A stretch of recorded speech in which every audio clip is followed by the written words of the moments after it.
They say the company is your second home. Too bad I built the entire house while the keys were handed to his lazy daughter. I didn't need arguments, lawsuits, or demands for justice. I just left one small line, and it was enough to shatter their family empire. Stay until the end to see how a single line of text can bring down an entire dynasty. My name is Madeline Grant, and for 9 years, I was the strategic director at Silvercrest Analytics, a data and technology company nestled in the heart of Boston's financial district. 9 years of late nights, illuminated office windows, emails answered at 3 in the morning, and every major strategy bearing my fingerprints. I never sought the spotlight. I believed good work would speak for itself, that dedication would naturally be rewarded. While others networked at company happy hours, I stayed behind, refining algorithms, analyzing market trends, and building the frameworks that would eventually generate millions in revenue. The office became my sanctuary. I knew every corner, every quirk of the aging HVAC system, every coffee stain on the conference room carpet. I watched junior analysts come and go, trained them, mentored them, and watched them climb ladders I'd built but never ascended myself. My colleagues often joked that I was married to the job. They weren't wrong. I had sacrificed opportunities at larger firms, turned down headhunting calls from competitors, and postponed personal plans indefinitely. My apartment was a place to sleep between 18-hour workdays. My social life consisted of client dinners and industry conferences. But I didn't mind. I found purpose in the work itself, the elegant solution to a complex problem, the satisfaction of seeing a strategic recommendation succeed in the marketplace, the quiet pride of building something that mattered. Charles Whitford, our CEO, was a man of few words, but keen observation. He had built Silvercrest from a small consulting firm into a respected player in the data analytics space. I admired his vision and trusted his judgment, which made what happened next all the more devastating. The first hint came during our quarterly all-hands meeting. Sarah from HR pulled me aside afterward, her voice carefully neutral, but her eyes conveying something more significant. "Madeline, you should prepare your portfolio for the VP of Strategic Operations position," she said quietly. "The executive team has been discussing organizational changes." For the first time in years, I allowed myself to imagine a different future. I pictured my name on the executive roster, a corner office with windows overlooking the harbor, the authority to implement changes I had been suggesting for years. I thought about calling my mother, sharing the news, finally having an answer when she asked if my sacrifices had been worth it. I began working even harder, if that were possible. I stayed until midnight refining presentations, arrived before dawn to review market reports, and meticulously documented every strategic win under my guidance. I created detailed project timelines, compiled client testimonials, and prepared a comprehensive vision for the department's future. The anticipation was intoxicating. I found myself walking taller, speaking with more confidence in meetings, finally believing that my time had come. Then the whispers started. It began with sidelong glances in the break room, conversations that stopped abruptly when I approached, and a general sense of unease that settled over the office like fog. My assistant, Jennifer, seemed nervous whenever I asked about scheduling meetings with Charles. "He's been very busy with family matters," she would say, avoiding eye contact. The truth emerged slowly, like water seeping through cracks in a foundation. Charles had been spending considerable time mentoring his daughter Sienna, who had recently joined the company in a vaguely defined role.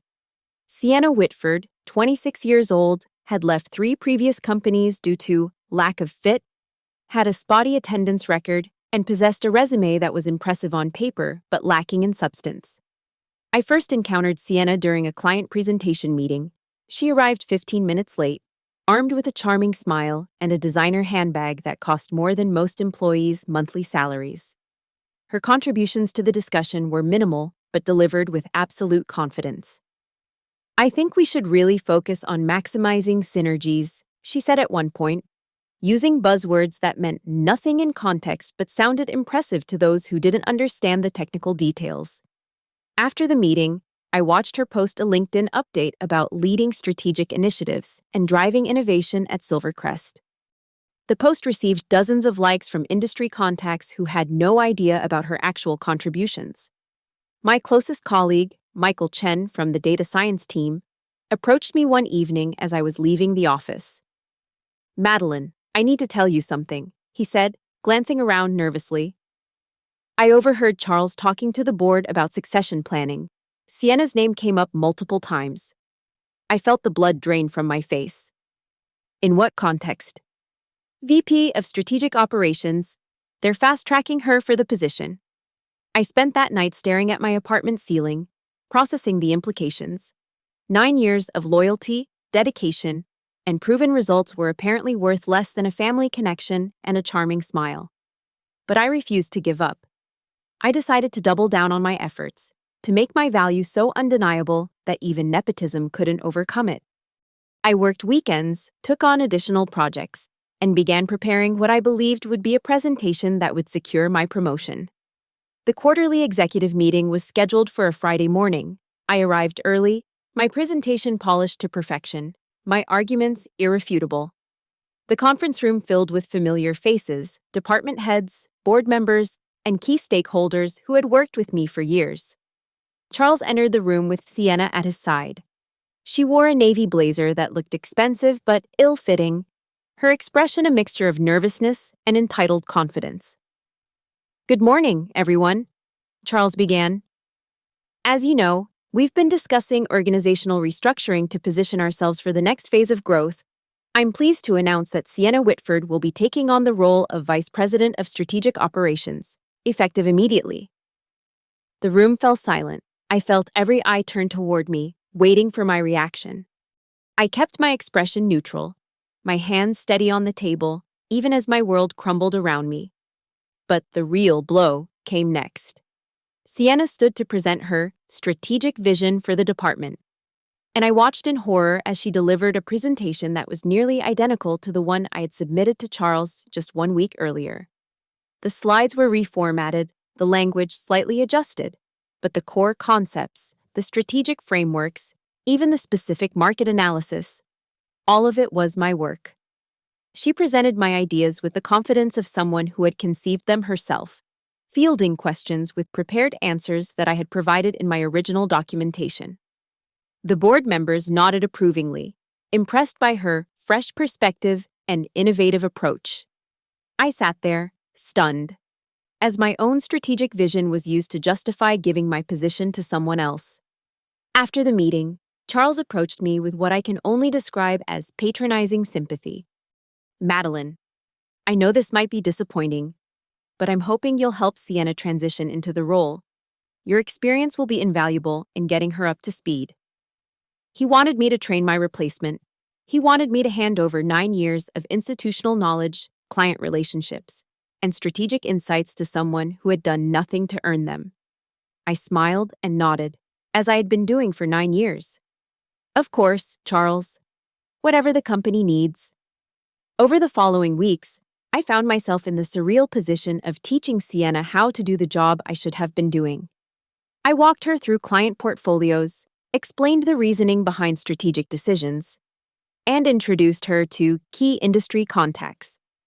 She approached these sessions with the casual attention of someone shopping for accessories, nodding along without taking notes, asking superficial questions that revealed her fundamental lack of understanding. "So this algorithm just automatically tells us what customers want?" she asked during one training session, completely missing the months of development and testing that had gone into creating our predictive models. I began keeping detailed records of our interactions, dates, times, topics covered, and Sienna's responses. I documented every email exchange, every training session, every instance where she failed to grasp basic concepts or fulfill basic responsibilities. I wasn't sure why I was doing it at first. Perhaps it was simply a coping mechanism, a way to maintain some sense of control in an increasingly frustrating situation. But as the weeks passed, I began to see patterns that others had missed. Sienna was skilled at creating the appearance of competence without actually being competent. She had mastered the art of corporate theater, the right vocabulary, the confident presentation, the networking savvy, but she lacked the substance to back it up. More importantly, I began to notice something else.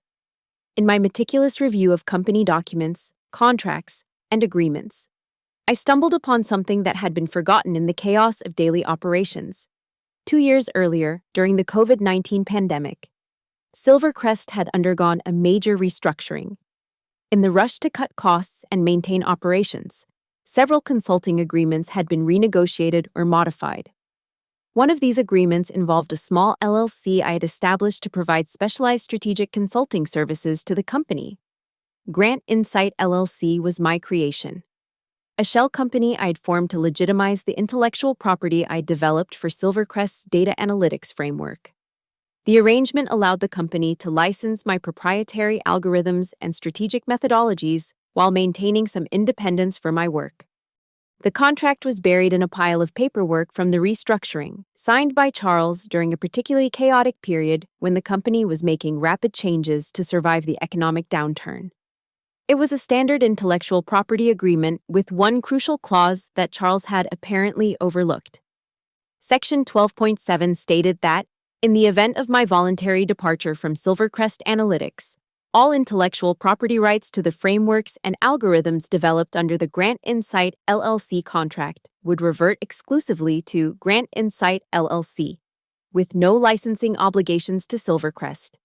In other words, if I left the company voluntarily, I would take with me the very foundation of Silvercrest's data analytics capabilities, the algorithms that processed client data, the predictive models that generated insights, and the strategic frameworks that had made the company millions of dollars.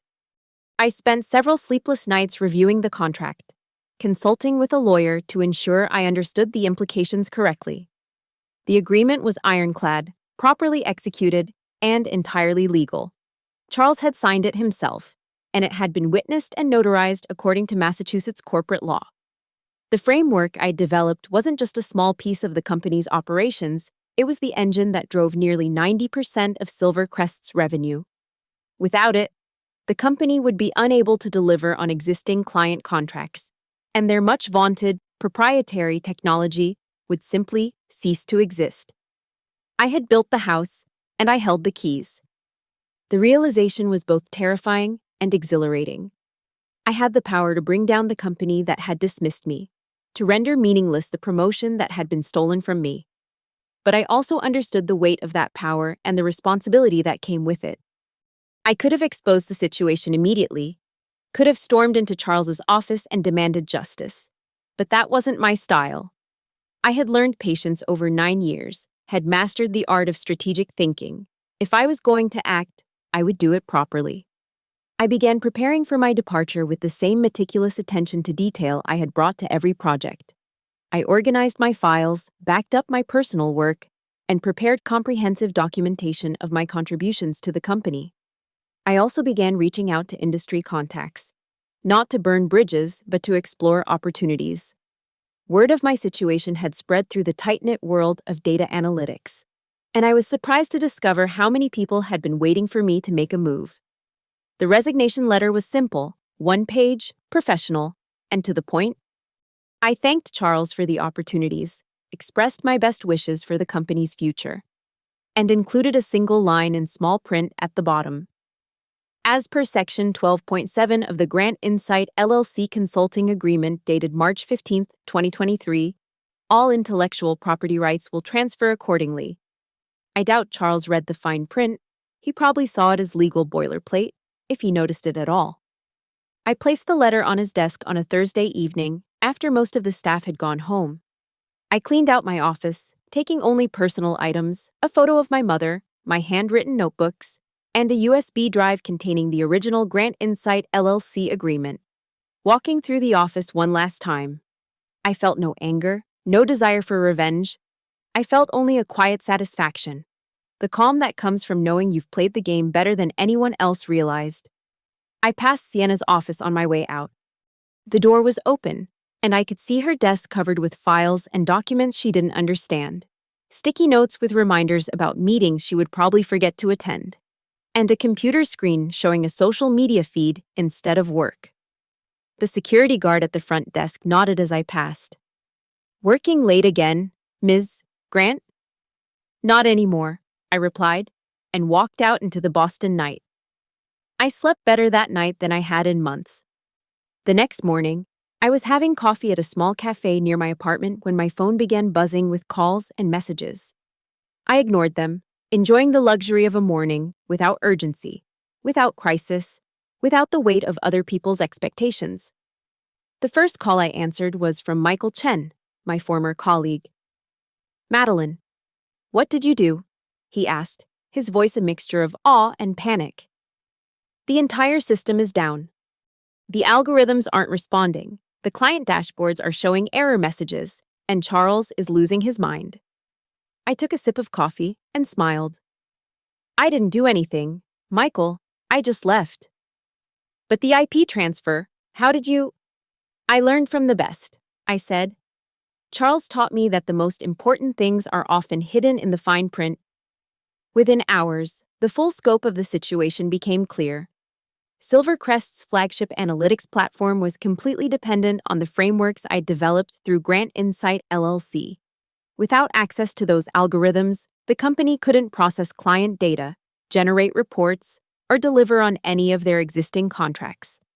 The investors who had been courting Silvercrest for a potential acquisition received automated emails notifying them that the intellectual property they were interested in was no longer available for licensing.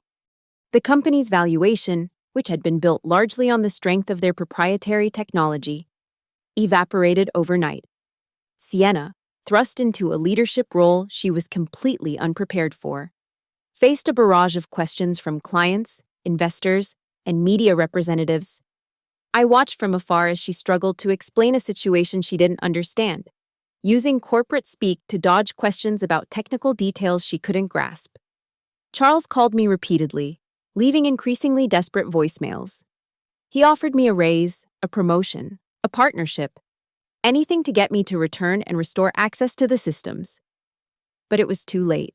The contract was clear, and the IP transfer had been automatic upon my departure. I spent the next few weeks fielding calls from competitors, investors, and industry analysts.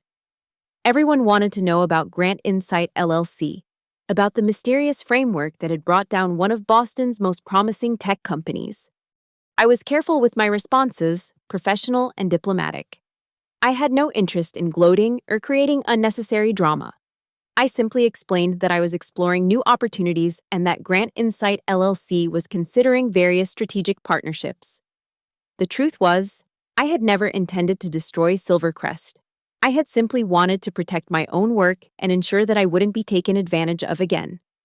But the company had become so dependent on my contributions that my departure left them unable to function. It was a lesson about the danger of building a business on someone else's foundation without properly securing the rights to that foundation. 3 months later, I stood on the stage of the International Data Analytics Conference in San Francisco, addressing an audience of industry leaders as the CEO of Grant Insight LLC. The company had evolved from a shell entity into a legitimate business, with backing from a major venture capital firm and contracts with several Fortune 500 companies. My presentation began with a quote that had become my personal motto. "People can steal titles, but they cannot steal infrastructure if you hold the keys." And at the bottom of the slide, in small print, was a single line. Section 12.7, the clause that had changed everything. The audience applauded politely, unaware of the full story behind those words. They saw a successful entrepreneur sharing insights about intellectual property protection. They didn't know about the late nights, the betrayal, the stolen promotion, or the lazy daughter who had been handed everything I had earned. In the end, I didn't need revenge. I didn't need to destroy anyone or fight for justice. I simply needed to recognize my own value and have the courage to take it with me when I left. Charles Whitford quietly stepped down as CEO of Silvercrest Analytics 6 months later. The company was eventually acquired by a larger firm at a fraction of its previous valuation. Sienna disappeared from the industry altogether, moving to the West Coast to pursue what she called lifestyle entrepreneurship. I never spoke to either of them again. There was nothing left to say. The greatest revenge is not destruction. It's building something better and leaving others to realize what they've lost. Sometimes the most powerful weapon is not a sword, but a key. And the most devastating victory is not a battle won, but a foundation removed. I learned that the people who underestimate you often do so because they've never built anything themselves. They don't understand that real power comes not from titles or connections, but from the ability to create value that others cannot replicate. My name is Madeline Grant, and I am the CEO of Grant Insight LLC. I built an empire not through inheritance or politics, but through competence, patience, and the wisdom to know when to walk away. And it all started with one small line in a contract that nobody bothered to read.